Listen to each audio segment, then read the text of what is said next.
Good morning, welcome back to Sushma Kannada vlogs. ಎಲ್ಲರೂ ಹೇಗಿದ್ದೀರಾ? ಸಖತ್ತಾಗಿದ್ದೀರಾ ಅಲ್ವಾ? ಎಲ್ಲ ಕಡೆನೂ ತುಂತುರು ಮಳೆ, ಸೋನೆ ಮಳೆ, ಎಲ್ಲ ಹುಷಾರಾಗಿರಿ. ಶೀತ, ತಲೆನೋವು ಇದೇ ಜಾಸ್ತಿ ಆಗ್ತಾ ಇದೆ. ನಾನು 7 ಗಂಟೆಗೆ ಗೆದ್ದೆ ಗೈಸ್. ಟೈಮ್ ಆಗೋಯ್ತು. ಟೀ ಕುಡಿದ್ಬಿಟ್ಟು ಸ್ವಲ್ಪ ಹೊತ್ತು ಮಲಗಿದೆ. ನಮ್ಮ ಅಮ್ಮಂಗೆ ಏನು ತಿಂಡಿ ಮಾಡೋದು ಅಂದರೆ ಗೊತ್ತಿಲ್ಲ, ಹೋಗು ಡೈಲಿ ಏನು ಮಾಡೋದು ಅಂತ ನನ್ನೇ ಅಂತದೆ. ಸರಿ ಅಂದ್ಬಿಟ್ಟು ನನ್ನ ತಂಗಿ ಹತ್ರ ಹೋಗಿ ಮಲಗಿದೆ. ಇವಾಗ ಎದ್ದು ಮುಖ ತೊಳ್ಕೊಬಂದೆ. ಎಷ್ಟು ಪಿಂಪಲ್ಸ್ ಆಗಿದೆ ಅಂದರೆ ನಾನು ಅದಕ್ಕೆ ಏನು ಹಾಕೋದು ಬೇಡ, ಅದಾಗೆ ಆಲಿ ಅದಾಗೆ ಹೋಲಿ ಅಂತ ಸುಮ್ಮನಾಗ್ಬಿಟ್ಟಿದ್ದೀನಿ. ಏನು ಮಾಡಲ್ಲ, ನಮ್ದು ಡೇಟ್ ಈ ಥರ, ಹಂಗಾಗಿ ಜಾಸ್ತಿ ಪಿಂಪಲ್ಸ್ ಆಗೋಗ್ಬಿಟ್ಟಿದ್ದಾವೆ. ಅಷ್ಟು ಕ್ಲಿಯರ್ ಆಗಿದೆ ಸ್ಕಿನ್ನು, ಇಷ್ಟು ಚೆನ್ನಾಗಿ ಹಾಳಾಗೋಗ್ಬಿಟ್ಟೈತೆ. ಏನು ಮಾಡೋಕ್ಕಾಗೋದಿಲ್ಲ. ಕೃತಜ್ಞ ಇವಾಗ ಎದ್ದು ಹೋದ್ಲು. ಇವಾಗ ನನ್ನ ರೂಮ್ದು ಹಾಸಿಗೆ ಎಲ್ಲ ತೆಗಿಬೇಕು. ಆ್ಯಂಡ್ ಒಂದು ಗುಡ್ ನ್ಯೂಸ್ ಇದೆ, ಒಂದು ಬ್ಯಾಡ್ ನ್ಯೂಸ್ ಇದೆ. ಏನಂತ ಹೇಳಿದ್ರೆ, ಒಂದು ನಿಮಿಷ ವೆಯ್ಟ್ ಮಾಡಿ ಹೇಳ್ತೀನಿ. ಟಿ ವಿ ಸೌಂಡ್ ಬರ್ತಾ ಇದೆ, ಟಿ ವಿ ಆಫ್ ಮಾಡಿಬಿಡ್ತೀನಿ. ಟಿ ವಿ ಆಫ್ ಮಾಡಿದೆ, ಡಿಸ್ಟರ್ಬೆನ್ಸ್ ಆಗಬಾರ್ದು. ಏನೇ ಹೇಳು, ನಾನು ವ್ಲಾಗಲ್ಲಿದ್ದೀನಿ. ನನ್ನ ತಂಗಿ ಬೆಸ್ಟ್ ಫ್ರೆಂಡ್ ಹರಿ ಜೊತೆ ಮಾತಾಡ್ತಾವಳೆ. ಸರಿ ಮನೆ ಕೊಣೆ. ನನ್ನ ಮಗಳು ನೋಡಿ, ನಮ್ಮ ರೂಮಿಂದ ಎದ್ಬಿಟ್ಟು ಈ ರೂಮಿಗೆ ಬಂದು ಮನ್ಗವಳೆ. ಅವಳು ಹಾಲು ಕಾಯಿಸ್ಕೊಡಕ್ಕೆ ಹಾಲು ಇಲ್ಲ, ನಮ್ಮ ಅಪ್ಪಾಜಿ ಹಾಲು ತರಕ್ಕೆ ಹೋಗಿರೋದು, ಬೈಕ್ ಪಂಚರ್ ಆಗೈತಂತೆ. ನೀನೇ ಹೇಳ್ಬಿಟ್ಟ ಬ್ಯಾಡ್ ನ್ಯೂಸಾ? ನಾನು ಇಲ್ಲಿ ವ್ಲಾಗಲ್ಲಿ ಹೇಳೋಣ ಅಂತಿದ್ದೆ, ನೀನೇ ಹೇಳ್ಬಿಟ್ಟಲ್ಲ. ಮಗಳು ಕಾನ್ವೆಂಟ್ಗೆ ಹೋಗಿ ಮಗಳು ಕ್ಯಾನ್ಸಲ್ ಆಯ್ತು ಕತೆ. ಯಾಕೆ ಕ್ಯಾನ್ಸಲ್ ಆಯಿತು ಅಂತ ಬನ್ನಿ ನಾನು ಹೇಳ್ತೀನಿ. ನಮ್ಮವ್ವ 2 ದಿನದಿಂದ ಸಪ್ಪೈತೆ, ಕಿವಿ ಓಲೆ ಗೋಲ್ಡು ತಡೆ ಕಳ್ಕೊಬಿಟ್ಟೈತೆ. ಚಾಂದು ಅವ್ರ ಮನೆಯಿಂದ ಮೊನ್ನೆ ಬಂದ್ರೆ ಅಲ್ವಾಗ ಬಾಳೆಹಣ್ಣು ಅವರ ತೋಟದಲ್ಲಿ ಇತ್ತು ಅಂತ ಗೊನೆ ಕಟ್ ಮಾಡಿಕೊಟ್ಟಿದ್ದಾರೆ, ಎಲ್ಲ ಹಣ್ಣಾಗಿದೆ. ಕೇಳಿಸ್ಕೊಂಡಿದ್ದು ನಿಜ, ನಮಗೂ ಬೇಜಾರಾಗ್ತಿದೆ. ವ್ಲಾಗಲ್ಲೆಲ್ಲ ಹೇಳಿದೆ ಹುಬ್ಳಿಗೆ ಹೋಗ್ತಾರೆ, ಹಾಲು ಉಗ್ಸೋಕ್ಕೆ ಮನೆ ಎಲ್ಲ ಮಾಡಿದ್ದಾರೆ ಅಂತ. ಹೌದು, ಮನೆ ಮಾಡಿರೋ ಸತ್ಯ ಅಡ್ವಾನ್ಸ್ ಎಲ್ಲ ಮಾಡಿ ಅವರು ಓಕೆ ಅಂತ ಹೇಳಿದ್ರಂತೆ. ಬಟ್ ಓನರ್ ಮನೆ ಮಗಂದು ಮದುವೆ ಆಗಿದೆಯಂತೆ ಇವಾಗ, ಹೋದ ವಾರ ಲಾಸ್ಟ್ ಲಗ್ನದಲ್ಲಿ. ಅವ್ರು ಆಷಾಢ ಬರೋದಕ್ಕಿಂತ ಮುಂಚೆ ಎಲ್ಲ ಕರೆಯೋದು ಕಳಿಸೋದು ಎಲ್ಲ ಮಾಡಿಬಿಡ್ಬೇಕು ಅಂತ ಹೇಳಿ ಇವಾಗಲೇ ಸಡನ್ನಾಗಿ ಕರೆಯೋದು ಕಳಿಸೋದೆಲ್ಲ ಮಾಡ್ಕೋತಿದ್ದಾರಂತೆ. ಇವರು ಸಂಡೇ ಹಾಲುಗ್ಸಕ್ಕಿದ್ದು ಫಸ್ಟು ಓಕೆ ಅಂತ ಹೇಳಿ, ಈಗ ನೆನ್ನೆ ನೈಟ್ ಕೇಳಿದ್ರೆ ಇಲ್ಲ ಕಣಪ್ಪ ಆಗಲ್ಲ, ನಮ್ಮದು ಸಂಡೇ ನಾವು ಕರೀತಾ ಇದ್ದೀವಿ, ಹೆಣ್ಣು ಗಂಡನ ಕರೆಯೋದು ಅಥವಾ ಕಳಿಸೋದು ಶಾಸ್ತ್ರ ಇದೆ, ನಾವು ಫಂಕ್ಷನ್ಸ್ ಎಲ್ಲ ಮುಗಿಸ್ಕೊಬಿಡ್ತೀವಿ, ಅದಾದಮೇಲೆ ಮನೆ ಕೊಡ್ತೀವಿ ಅಂದ್ರಂತೆ. ಬಿಕಾಸ್ ಅವ್ರಿಗೂ ನೆಂಟರೆಲ್ಲ ಬಂದರೆ ಅವ್ರಿಗೂ ಮನೆ ಬೇಕೇ ಬೇಕಾಗುತ್ತೆ, ಅದು ಇದು ಇಟ್ಕೊಳ್ಳೋಕ್ಕೆ, ಅಥವಾ ಗೊತ್ತಲ್ಲ ನಿಮಗೇನೆ. ಹಾಗಾಗಿ ಇವಾಗ ಇವರು ಇವತ್ತು ಹೋಗಬೇಕಿತ್ತು, ಶುಕ್ರವಾರ ಹೋಗಬೇಕಿತ್ತು. ಹೋಗಿ ಶನಿವಾರ ಭಾನುವಾರ ಇದ್ದು ಸೋಮವಾರ ರಿಟರ್ನ್ ಆಗಬೇಕಾಗಿತ್ತು. ಬಟ್ ಇವಾಗ ಕ್ಯಾನ್ಸಲ್ ಆಯಿತು. ಸ್ವಾಗತ್ ಕೂಡ ತುಂಬ ಬೇಜಾರು ಮಾಡ್ಕೊಂಡಿದ್ದಾರೆ, ಹಾಗೆ ಚಾಂದನು ಬೇಜಾರಾಗಿದ್ದಾಳೆ. ನನಗೂ ಕೂಡ ಬೇಜಾರಾಯಿತು, ಬಿಕಾಸ್ ಎಲ್ಲ ಪ್ಲ್ಯಾನ್ ಮಾಡ್ಕೊಂಡಿದ್ರು. ಬಟ್ಟೆ ಪ್ಯಾಕ್ ಮಾಡ್ಕೊಂಡಿದ್ರು. ಪ್ಯಾಕ್ ಮಾಡಿದ ಬಟ್ಟೆ ಇಲ್ಲಿ ಬಟ್ಟೆ ಪ್ಯಾಕ್ ಮಾಡ್ಕೊಂಡಿದ್ರಲ್ಲ, ಅದೆಲ್ಲ ಬಟ್ಟೆ ರೂಮಲ್ಲವಾ? ಬಟ್ಟೆ ಎಲ್ಲ ಪ್ಯಾಕ್ ಮಾಡ್ಕೊಂಡಿದ್ರು. ನಮ್ಮ ಅಮ್ಮ ನನ್ನ ತಂಗಿ ಎಲ್ಲ ಹೇರ್ ಕಲರ್ ಎಲ್ಲ ಹಚ್ಕೊಂಡು ಅಲ್ಲಿ ಚಾಂದು ಅವ್ರ ಅತ್ತೆ ಮಾವ ಅಲ್ಲಿ ರೆಡಿ ಆಗಿದ್ರು. ಸೊ ಪ್ಲ್ಯಾನ್ ಇದ್ದಿದ್ದು ಇವರು ಈ ಕಡೆಯಿಂದ ರಾಮನಾಥ್ಪುರ ಹೋಗೋದು, ಚಾಂದು ಅವ್ರ ಅತ್ತೆ ಮಾವನು ಆ ಕಡೆಯಿಂದ ರಾಮನಾಥ್ಪುರಕ್ಕೆ ಬರೋದು, ಅಲ್ಲಿಂದ ಒಟ್ಟಿಗೆ ಹಾಸನ್ಗೆ ಹೋಗಿ, ಹಾಸನಿಂದ ಅರಸೀಕೆರೆನೋ ಏನೋ ಅಲ್ಲಿಗೆ ಹೋಗಿ, ಅಲ್ಲಿಂದ direct Hubli train. Train ticket book ಮಾಡಿದ್ರಾ? ಅದು ಕ್ಯಾನ್ಸಲ್ ಆದರೆ ಅಮೌಂಟ್ ಕೊಡ್ತಾರಾ? 70%, 75? ಓ ಮೈ ಗಾಡ್. ಎಷ್ಟು ಟಿಕೆಟ್ ಬುಕ್ ಮಾಡಿದ್ದು? 5 ಟಿಕೆಟು ಸ್ಲೀಪಿಂಗ್ ಕೋಚು ಟ್ರೈನ್ಗೆ ಬುಕ್ ಮಾಡಿ ಸ್ವಾಗತ ಇವಾಗ ಕ್ಯಾನ್ಸಲ್ ಆಯಿತು ಹೋಗೋದು. ಅವರು 75% ರಿಟರ್ನ್ ಪೇ ಮಾಡ್ತಾರಂತೆ, 25% ಅವರೇ ಇಟ್ಕೊತಾರೆ. ಇದು ಬ್ಯಾಡ್ ನ್ಯೂಸ್. ನಾನು ಫಸ್ಟ್ ಗುಡ್ ನ್ಯೂಸ್ ಹೇಳೋಣ ಅಂದ್ಕೊಂಡೆ, ಬಟ್ ಚಾಂದು ಜೊತೆ ಮಾತಾಡೋಕೋದ್ನಲ್ಲ, ಅವಳೇ ಹೇಳ್ಬಿಟ್ಲು ಸ್ಟಾರ್ಟಿಂಗೇನೆ. ಕೃತಜ್ಞನೂ ಕೂಡ ಬೇಜಾರು ಮಾಡ್ಕೊಂಬಿಟ್ಟವಳೆ. ಕೃತಜ್ಞ ಹುಬ್ಳಿಗೆ ಹೋಗಬೇಕು ಅಂತ ತುಂಬ ಆಸೆ ಇಟ್ಕೊಂಡಿದ್ಲು.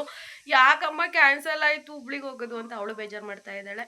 ಸೊ ಎಲ್ರಿಗೂ ಬೇಜಾರಾಯಿತು, ಬಿಕಾಸ್ ಪ್ಲ್ಯಾನ್ ಮಾಡಿಕೊಂಡು ಎಲ್ಲ ಈಗ ಸಡನ್ ಆಗಿ ಇದಾಯಿತು. ಹಾಗಾಗಿ ಇವಾಗ ಯಾರೂ ಹೋಗ್ತಾ ಇಲ್ಲ. ಇನ್ನೊಂದು ಗುಡ್ ನ್ಯೂಸ್ ಏನಂತ ಹೇಳಿದ್ರೆ, ನನ್ನ ತಂಗಿ ವ್ಲಾಗಲ್ಲಿ ಹೇಳ್ತಾಳೋ ಏನೋ, ಅಂದರೆ ಇವತ್ತಿನ ವ್ಲಾಗಲ್ಲಿ ಬರುತ್ತಾ ಏನೋ, ಅಥವಾ ಇನ್ನೊಂದು ಸ್ವಲ್ಪ ಲೇಟಾಗಿ ಬರುತ್ತಾ ಅನ್ನೋ ಗೊತ್ತಿಲ್ಲ, ನಾನೇ ಹೇಳ್ಬಿಡ್ತೀನಿ. ಅವಳ ಮದುವೆ ಆದಮೇಲೆ ಒಂದು ಗುಡ್ ನ್ಯೂಸ್ ಇದೆ ಗೈಸ್. ಏನಂತ ಹೇಳಿದ್ರೆ, ನೀವು ಅನ್ಕೋತಾ ಇರೋದಲ್ಲ, ಮದುವೆ ಆದಮೇಲೆ ಕಾಮನ್ ಆಗಿ ಗುಡ್ ನ್ಯೂಸ್ ಇರುತ್ತಲ್ಲ, ಆ ಗುಡ್ ನ್ಯೂಸ್ ಅಲ್ಲ, ನಾನೇ ಈಗಲೇ ಮೆನ್ಷನ್ ಮಾಡ್ತಾ ಇದ್ದೀನಿ. ಅವಳು ಯೂಟ್ಯೂಬ್ ಚಾನಲ್ ಓಪನ್ ಮಾಡಿದ್ಲು. ಹತ್ತತ್ರ ಇನ್ನೂ 1 ತಿಂಗಳಾಗಿಲ್ಲ ಅವಳು ಓಪನ್ ಮಾಡಿ. ಬಟ್ ಅವಳದು ಓಪನ್ ಮಾಡಿದ್ದ 15 ದಿನಕ್ಕೇ ಮಾನಿಟೈಸೇಷನ್ ಆನ್ ಆಗಿದೆ. ಸೊ ಅವಳು 4,000 watching our and 1,000 subscribers complete ಆಗಿ ಮಾನಿಟೈಸೇಷನ್ ಎಲ್ಲ ನಾನೇ ಮಾಡಿಸ್ಕೊಟ್ಟೆ. ಅಂದರೆ ಅದು ನಮಗೆ ಮಾಡೋಕ್ಕೆ ಬರಲ್ಲ ಸೆಟ್ಟಿಂಗ್ಸ್ ಎಲ್ಲ, ಅದನ್ನೆಲ್ಲ ನಾನೇ ಮಾಡಿಸ್ಕೊಟ್ಟೆ ಯಾರ್ಯಾರನ್ನೂ ಕಾಂಟ್ಯಾಕ್ಟ್ ಮಾಡಿ. ಸೊ ಅವರು ಪಾಪ ತುಂಬ ಒಳ್ಳೆಯವರು ಮಾಡಿಕೊಟ್ರು. ಫೈನಲಿ ಮಾನಿಟೈಸೇಷನ್ ಆನ್ ಆಗಿದೆ. ಅವಳಿಗೆ ಮೊನ್ನೆಯಿಂದನೇ ಡಾಲರ್ಸ್ ಕೌಂಟ್ ಆಗ್ತಾ ಇದೆ. ಇದಕ್ಕೆಲ್ಲ ಕಾರಣ ನಿಮ್ಮ ಪ್ರೀತಿ, ನಿಮ್ಮ support. Thank you so much guys. ನಿಮ್ಮಿಂದನೇ ಇಷ್ಟೆಲ್ಲ ಸಾಧ್ಯ. ನಾನು 6 ತಿಂಗಳು ಕಷ್ಟಪಟ್ಟಿದ್ದೆ ನನ್ನ ಚಾನೆಲ್ನ ಮಾನಿಟೈಸೇಷನ್ ಆನ್ ಮಾಡ್ಕೊಳ್ಳೋಕ್ಕೆ. ನನ್ನ ತಂಗಿ 15 ದಿನದಲ್ಲಿ ಮಾಡ್ಕೊಂಡಿದ್ದಾಳೆ. ಅದಕ್ಕೆಲ್ಲ ಕಾರಣ ನೀವು, ನಿಮ್ಮಿಂದ ಇದೆಲ್ಲ ಸಾಧ್ಯ ಆಗಿದ್ದು. ಇದು ಗುಡ್ ನ್ಯೂಸ್. ಅವಳ ಮದುವೆ ಆದಮೇಲೆ ಸೊ ಫಸ್ಟ್ನೇ ಸಕ್ಸಸ್ ಅಂತ ಹೇಳ್ಬೋದು ಯೂಟ್ಯೂಬಲ್ಲಿ. ಹಾಗೆ ಅವಳ ಲೈಫಲ್ಲಿ ತುಂಬ ಸಕ್ಸಸ್ನ ಕಾಣಲಿ. ಆ್ಯಂಡ್ ಇನ್ನೊಂದು ಬ್ಯಾಡ್ ನ್ಯೂಸ್ ಹೇಳಿದ್ರಲ್ಲ, ಮನೆಗೆ ಹಾಲು ಉಗ್ಸಕ್ಕೆ ಹೋಗ್ಬೇಕಿತ್ತು, ಕ್ಯಾನ್ಸಲ್ ಆಯಿತು ಅಂತ ಹೇಳಿ. ಏನು ಮಾಡೋಕ್ಕಾಗಲ್ಲ, ಕೆಲವೊಂದು ಈ ಥರ ಆಗ್ತಾ ಇರುತ್ತೆ. ಪ್ಲ್ಯಾನ್ ಮಾಡಿ ಕ್ಯಾನ್ಸಲ್ ಆದರೆ ಯಾರಿಗೆ ಆದರೂ ತೀರ ಬೇಜಾರಾಗಿ ಹೋಗ್ಬಿಡುತ್ತೆ.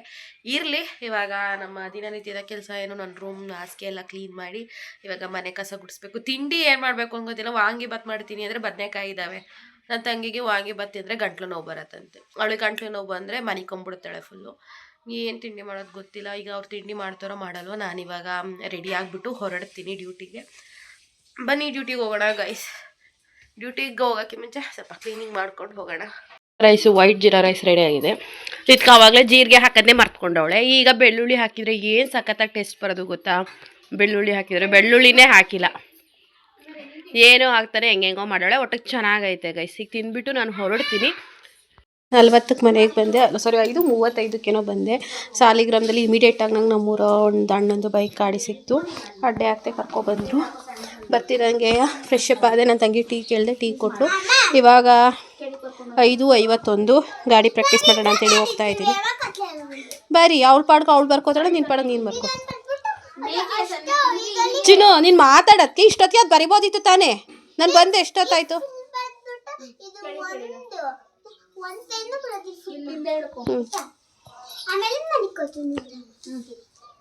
ಬಂದ ತಿಂದು ಏನು ಮಾಡ್ತಿದ್ದೆ, ಬರ್ಕೊಳಕೈತಿಲ್ವಾ. ಚಿದುನ ಅವಳು ಹೋಮ್ವರ್ಕ್ ಮಾಡ್ಕೊತಿದ್ದಾಳೆ, ಕೃತಜ್ಞನ ಬರ್ಕೊತಾ ಇದ್ದಾಳೆ. ಚಾಂದು ಚಿದುಂಗೆ ಆ ಬರೆಯೋದು ಹೆಂಗೆ ಅಂತ ಹೇಳಿ ಹೇಳ್ಕೊಡ್ತಾ ಇದ್ದಾಳೆ. ಬನ್ನಿ ನಮ್ಮ ಗುಲಾಬಿನ ಇವಾಗ ತಗೊಂಡು ಪ್ರಾಕ್ಟೀಸ್ ಮಾಡೋಣ. ಹಾಂ, ಮಾಡುವಂಥ ವೀಡಿಯೋ ಮಾಡುವಂಥ ಅಲ್ಲ ಫ್ರೆಂಡ್ಸ್. ಅದಕ್ಕೆ ಅದೇ ಪಾಯಿಂಟಿಗೆ ಗೊತ್ತಿದೆ ಫ್ರೆಂಡ್. ಗಾಡಿ ಓಡಿಸ್ತಾಳಂತೆ, ಗಾಡಿನ ತೆಗಿಯೋಕ್ಕೂ ಬರಲ್ಲ ಅವಳಿಗೆ, ಹಿಂದಕ್ಕೆ ಮುಂದಕ್ಕೆ ಓಡಾಡ್ಸೋಕ್ಕೆ. ಮೇಡಮು ಸಾಂಬಾರು ಮಾಡು ಅಂತ ಅಂದರೆ ತಡ್ನಿಕಾಳು ಜೊತೆ ಮೊಟ್ಟೆ ಹಾಕಿದ್ರೆ ಚೆನ್ನಾಗಿರುತ್ತೆ. ಅದೇನೋ ಲಕ್ಷ್ಮೀನಾರಾಯಣನ್ ಕರೀತಾವಳೆ. ದಮಯ್ಯ ಬಿಗಿಯಾಗಿ ಹಿಡ್ಕೊ, ನೀನು ಬಿದ್ರು ಪರವಾಗಿ. ಅಪ್ಪ ಇಲ್ಲೊಂಚೂರು ಅಂದ್ರು ಹೈಟು ಮುಳಿಸ್ತಾನಂತಕ್ಕೆ ಹೋಗ್ಬಾರೆ. ಇಲ್ಲಿ ಮನ್ಗುಸ್ಬಿಡ ಕಣೆ, ಮುಳಿಸ್ತಾನ. ಹಿಂದ್ಗಡೆ ಅವನು ನೋಡ್ಕೊಂಡು ನೋಡಿ ಫ್ರೆಂಡ್ಸ್. ಗಾಡಿ ತೆಗಿಯೋಕ್ಕೆ ಎಷ್ಟು ಕಷ್ಟಪಡ್ತವ್ರೆ. ಹತ್ತಿದ್ರು ಫೈನಲ್ಲಿ ಮೇಡಮು ನೋಡ್ಕೊಂಡು ಹೋಗವ. ನೀನು ಒಂದು 5 ನಿಮಿಷ ಲೇಟ್ ಆದ್ರೂ ಎಲ್ಲಿ ಬಿದ್ಲು ಅಮ್ಮದು ಎಲ್ಲಿ ಬಿದ್ಲು ನೋಡು, ಅದು ಎಲ್ಲಿ ಬಿದ್ಲು ನೋಡು, ಯಾಕೆ ಬರಲಿಲ್ಲ ನೋಡು ಅಂತ ನಾನು ಎಲ್ಲೋಗ ನಾನು ನೋಡೋಕ್ಕೆ ಎಲ್ಲಿ ಸ್ನಾನ ಮಾಡ್ತಾಯಿತ್ತಲ್ಲ ಅಮ್ಮಾಗ. ನಾನು ಅದೇ ಅನ್ಕೊಂಡೆ, ಅದೇ ಆನೆ ಐತಿಲ್ವಲ್ಲ ಅಂತೀನಿ. ನೀನೆಂತ ನೋಡಿ ಫ್ರೆಂಡ್ಸ್, ಅವಳಿಗೆ ಬೈಕ್ ತಳ್ಳಕ್ಕೆ ಬರೋಲ್ಲ. ಅವಳು ಬೈಕರ್ಕಿ ಯಾವುದು ಅಂತ ಐಡೆಂಟಿಫೈ ಮಾಡೋಕ್ಕೂ ಕೂಡ ಗೊತ್ತಾಯಿಲ್ಲ. ನಮ್ಮಮ್ಮ ಕೂಡ ಸೋಸ್ತೈತೆ ಫ್ರೆಂಡ್ಸ್. ಅಪ್ಪ ನಾನು ಸ್ವಾಗತ ಬಂದಾಗಲೇ ಹೇಳಿಸ್ಕೊಂಡು ಬೇಡ ನೀನು ಹೇಳ್ಕೊಡೋದು. ನೀನೇ ಟ್ಯೂಬ್ಲೈಟು, ನಾನು ನಿಂತ ಬೆಳೆಸ್ಕೊಂಡ್ಬಿಟ್ಟು ಫ್ರೆಂಡ್ಸ್ ಸ್ಟಾರ್ಟ್ ಮಾಡಿದ್ರು. ಎಲ್ಲ ಕಾಲಿಟ್ಕಲ್ಲ ಅಂದ್ರು ಕೈಯೂ ಇಟ್ಟುತ್ತೆ ಇಲ್ಲಂತೆ ಫ್ರೆಂಡ್ಸ್. ಹಾರ ನೋಡಿಯೋಕ್ಕೆ ಕೈಯೂ ಇಟ್ಟುತ್ತೆ ಇಲ್ವಂತೆ. ಯಾರಾದರೂ ಬಂದರೆ ಜೀವ ಗಡ ಅಂತೈತೆ ಅಂತವಳೆ. ಇವಳು ಬರೋ ತನಕ ನಮಗೆ ಜೀವ ಗಡ ಅಂತಿತ್ತು. ನಮ್ಮ ಅಮ್ಮದು ಎಲ್ಲಿ ಬಿದ್ಲು ನೋಡೇ ಅಂತ ಇತ್ತು. ನಾನೆಲ್ಲಿ ಹುಡಿಕೊಂಡು ಹೋಗೋಣ ಬಿದ್ದರೆ ಯಾರಾದರೂ ಫೋನ್ ಮಾಡ್ತಾರಾಗ. ಬಾಯ್ ಹ್ಯಾಪಿ ಜರ್ನಿ, ಒಳ್ಳೇದಾಗಲಿ. ಹೋಗಿದ್ದು ಬಾ. ಇವಳು ಚಿದು ಬರ್ಸಾಕಾಯ್ತು. ಇವಳಿಗೆ ಹೇಳ್ಕೊಟ್ಟೆ ಇಷ್ಟೊತ್ತು ಆ ಬರೆಯೋದ. ಅವಳಿಗೆ ಆ ಬರೆಯೋಕ್ಕೆ ಗೊತ್ತಾಯಿಲ್ಲ ಸದ್ಯಕ್ಕೆ. ಫಸ್ಟ್ ಟೈಮ್ ನನ್ನ ಗುಲಾಬಿನ ಡ್ರೈವ್ ಮಾಡಿಕೊಂಡು ಬಾರೆಮೆಗೆ ಬಂದಿದ್ದೀನಿ. ಗೋಪಿ ಅಣ್ಣ ಅವ್ರ ಮನೆಗೆ ನಾನು ಗುಲಾಬಿನ ಡ್ರೈವ್ ಮಾಡ್ಕೊಂಡು ಬಂದಿದ್ದೀನಿ. ಸೈಡ್ ಸ್ಟ್ಯಾಂಡ್ ಇಲ್ದಿರೋಕ್ಕೆ ಎಷ್ಟು ಕಷ್ಟ ಅಂದರೆ ಇಲ್ಲಿ ಯಾವುದೋ ಒಂದು ಹುಡುಗ ಹೋಯ್ತಿತ್ತು. ಆ ಹುಡುಗನ ಕರೆದ್ಬಿಟ್ಟು ಸ್ಟ್ಯಾಂಡ್ ಹಾಕಿಸ್ಕೊಂಡಿದ್ದೀನಿ. ನಾನು ಗುಲಾಬಿ ಅಲ್ಲಿ ನಿಂತ ಹೂವು ಬಿಡಿಸ್ತಾ ಇದ್ದಾರೆ ನೋಡಿ. ನಾನು ಗುಲಾಬಿನ ಅಲ್ಲಿ ಪಾರ್ಕ್ ಮಾಡಿಬಿಟ್ಟು ಬಂದಿದ್ದೀನಿ. ಗೋಪಿ ಅಣ್ಣ ಎಲ್ಲೋ ಅಲ್ಲೈತಂತೆ, ಒಳಗಡೆ ಹೋಗು ಅಂದರು. ಬನ್ನಿ ಒಳಗಡೆ ಹೋಗೋಣ, ನಮ್ಮ ಅತ್ತೆ ಮಾವ ಅವರು ಮಾತಾಡ್ಸೋಣ. ಫ್ರೆಂಡ್ಸ್ ಒಳಗಡೆ ಹೋಗಿ ನಮ್ಮ ಅಪ್ಪಾಜಿಯ ಅಕ್ಕ ಮತ್ತು ಅವ್ರ ಯಜಮಾನ್ರು ಅಂದರೆ ನಮ್ಮ ಅತ್ತೆ ನಮ್ಮ ಮಾವ ಅವರು ಮಾತಾಡಿಸ್ಕೊಂಡು ಒಳಗಡೆ ಒಂದು 5 ನಿಮಿಷ ಕೂತಿದ್ದು. ಗೋಪಿ ಅಣ್ಣ ಹಾಲು ಕರಿತಾಯಿದ್ರು. ಅಲ್ಲಿಗೆ ಬಂದು ಗೋಪಿ ಅಣ್ಣನ ಮಾತಾಡಿಸ್ದೆ. ಆಮೇಲೆ ಗೋಪಿ ಅಣ್ಣ ಶಾಕ್ ಆಯಿತು. ನಾನೇ ಗಾಡಿ ಓಡಿಸ್ಕೊಂಡು ಬಂದೆ ಅದಕ್ಕೆ ಖುಷಿ ಪಡ್ತು ನೋಡಿ. ಅವರ ಹಾಲಿನ ಡೈರಿಲಿ ಎಲ್ಲ ಜನ ಬಂದು ಹಾಲು ಹಾಕ್ತಾಯಿದ್ರು. ಹಾಗೆ ಗೋಪಿ ಅಣ್ಣ ಅವರ ಹೆಂಡತಿ ಕವಿತಾ ಆಂಟಿ ನನಗೆ ಟೀ ಇಟ್ಕೊಟ್ರು. ನಾನು ಹಾಲಿನ ಡೈರಿಲೇ ಕೂತಿದ್ದೆ. ನನ್ನ ಕತ್ಲೆ ಆಗ್ಬಿಟ್ರೆ ಎಲ್ಲಿ ಮನೆಗೆ ಹೋಗೋಕ್ಕೆ ಭಯ ಅಂತ ಹೇಳಿ ಹೆದರ್ಕೋತಾ ಇದ್ದೆ. ಬೇಗ ಟೀ ಕುಡಿದು ಸೆಂಟ್ರ್ ಸ್ಟ್ಯಾಂಡ್ ಹಾಕೋಕ್ಕಾಗ್ದೇ ಗೋಪಿ ಅಣ್ಣನ ಕೈಲಿ ಹಾಕಿಸ್ಕೊಂಡು ಹುಷಾರಾಗಿ ಮನೆಗೆ ಬಂದೆ. ಇದು ನನ್ನ ಫಸ್ಟ್ ಡ್ರೈವು. ತುಂಬ ಖುಷಿ ಆಯಿತು. ನಾನು ನಮ್ಮ ಮನೆಗೆ ಬಂದೆ, ಆಗಲೇ ಬಂದು 1 ಗಂಟೆ ಆಯಿತು. ಫೈನಲಿ ನಾನು ಗಾಡಿ ತಗೊಂಡೋಗಿದ್ದೆ. ಇಲ್ಲೇ ಕೂತ್ಕೊಂಡೆ. ಕೈ ಸ್ವಲ್ಪ ಲೈಟಾಗಿ ನೋಯ್ತೈತೆ. ಬ್ರೇಕ್ ಹಾಕೊಂಡು ಅಮಿಕೊಂಡು ಹಿಡ್ಕೊಬಿಟ್ಟಿದೆ. ಫಸ್ಟ್ ಟೈಮ್ ನಾನು ಹೋಗಿರೋದು ಆಲ್ಮೋಸ್ಟ್ ಒಂದು 3 ಕಿಲೋಮೀಟ್ರ್ ಆಗುತ್ತೆ. ಸರಿ ನಿಂಗೆ ಯಾವ್ಯಾವ ಗೊತ್ತೋ ಬರೀ ಫಸ್ಟು ಚಿನ್ನು ಮಾತಾಡೋದೇ ಮಾಯ್ತು ನಿಂದು. ಒಂದು 3 ಕಿಲೋಮೀಟ್ರು ಆ ಕಡೆಯಿಂದ ಅಮ್ಮ. ಒಂದು 3 ಕಿಲೋಮೀಟ್ರ್ ಇಲ್ವೋ? ಬರೀ 3 ಕಿಲೋಮೀಟ್ರ್ ಇಲ್ವಾ? ಯಾಕಮ್ಮ? ಅದೇ ಕತೆ ಕೂತ್ಕೊ. 2 ಕಿಲೋಮೀಟ್ರ್ ಅನ್ಕೋಯ್ತು. ಆ ಕಡೆಯಿಂದ 2 ಕಿಲೋಮೀಟ್ರ್, ಈ ಕಡೆಯಿಂದ 2 ಕಿಲೋಮೀಟ್ರ್, 4 ಕಿಲೋಮೀಟ್ರ್ ಹೋಗ್ಬಿಟ್ಟು ಬಂದೆ. ನಿಧಾನಕ್ಕೆ ಹೋಗಿದ್ದೆ. ನನಗೆ ಖುಷಿ ಆಯ್ತೈತಿ. ಫಸ್ಟ್ ಟೈಮ್ ಹೋಗಿರೋದು ಅಲ್ಲಿಗೆ ಬಾರೆಮೆಕ್ಕೆ ಹೋಗ್ಬಿಟ್ಟು ಬಂದಿರೋದು. ನೋಡೋಣ ಇನ್ನೊಂದಿನ ಮೆತ್ತಗೆ ಓಡಿಸ್ಕೊಂಡು ಸಾಲಿಗ್ರಾಮದ ಗಂಟ ಹೋಗ್ತೀನಿ. ಈಗ ಇವರು ಮೊಟ್ಟೆ ಸಾಂಬಾರು ಮಾಡಿದ್ದಾರೆ ನನ್ನ ತಂಗಿಯವರು. ನಾನೀಗ ಹೋಗ್ಬಿಟ್ಟು ಅನ್ನ ಮುದ್ದೆ ಮಾಡಬೇಕು ಗೈಸ್. ಕೃತಜ್ಞ ಹೋಮ್ವರ್ಕ್ ಬರ್ಕೋತಾ ಇದ್ದಾಳೆ. ಇನ್ಸ್ಟಾಗ್ರಾಮಲ್ಲಿ ಗಿರ ಗಿರ ಗಿರ ಅನ್ನೋ ಸಾಂಗ್ ಎಡಿಟ್ ಮಾಡ್ತಾವ್ರೆ. ಕೃತ ಬಿದ್ದರೆ ಅತಿ ಕೈ 2 ಆಯ್ತವೆ. ಹೊಡೆದಾಕಿದ್ರೆ ಏನು ಮಾಡ್ತೀಯಾ ಅಮ್ಮ? ಸುಮ್ಮನೆ ಕೇಳ್ದೆ ಕಣಮ್ಮ. ನೀನೇನು ಹೊಡೆದಾಕ್ರ ನಾನು ಬಿಡ್ತೀಯಾ?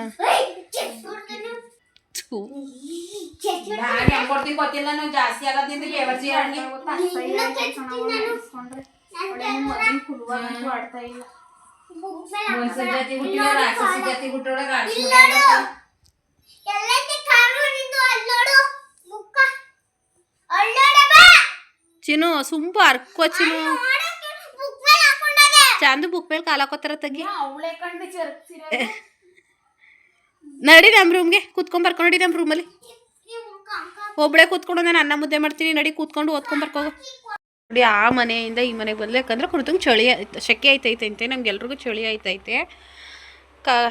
ಇದು ವ್ಯಂಜನಗಳು ಬರೀತಾವಳೆ. ಬರೆಯೋಕ್ಕೆ ಬರಲ್ಲ ಅಂತೇಳಿ ಟಾ ಬರೀತಾವಳೆ ನೋಡಿ.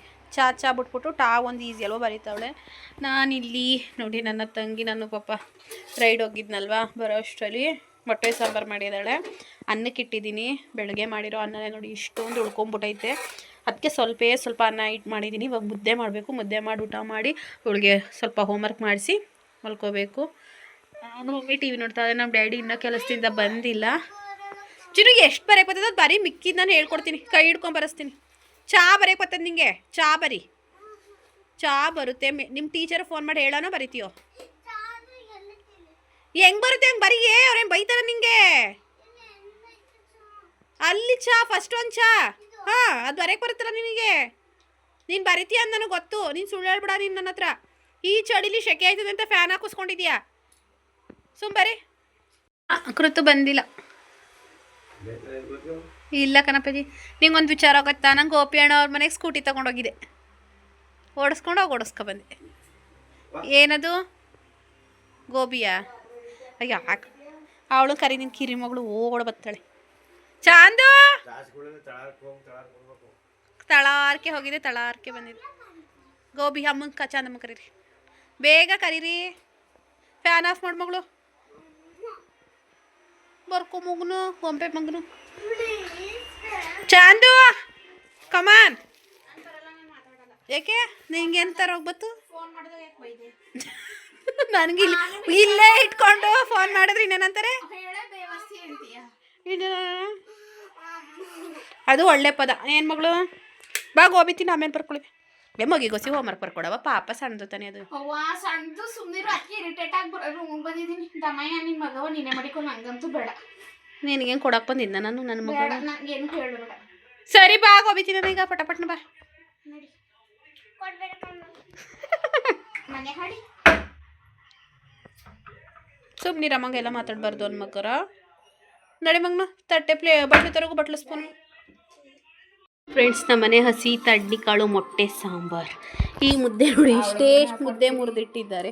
ಅವಳಿಗೆ ಏನು ಬೇಕಾದ ಹಾಕಿಸ್ಕೊಳ್ಳಿ ನಾವೇ ಮೇಡಮ್. ಮೊಟ್ಟೆ ಬೇಕವಾ ಚಂದ ಅನ್ನ ತಿಂತಾವಳೆ. ಅಮ್ಮ ಮುದ್ದೆ, ಅಪ್ಪಾಜಿ ಇಲ್ಲಿ, ಅವ್ವ ಅಲ್ಲಿ, ಕೃತಜ್ಞ ಇಲ್ಲಿ, ನಾನಿಲ್ಲಿ ಗೈಸ್. ನನ್ನ ಮುದ್ದೆ ನೋಡಿ ಎಷ್ಟು ಕಪ್ಪ ಐತೆ ಅಂತ.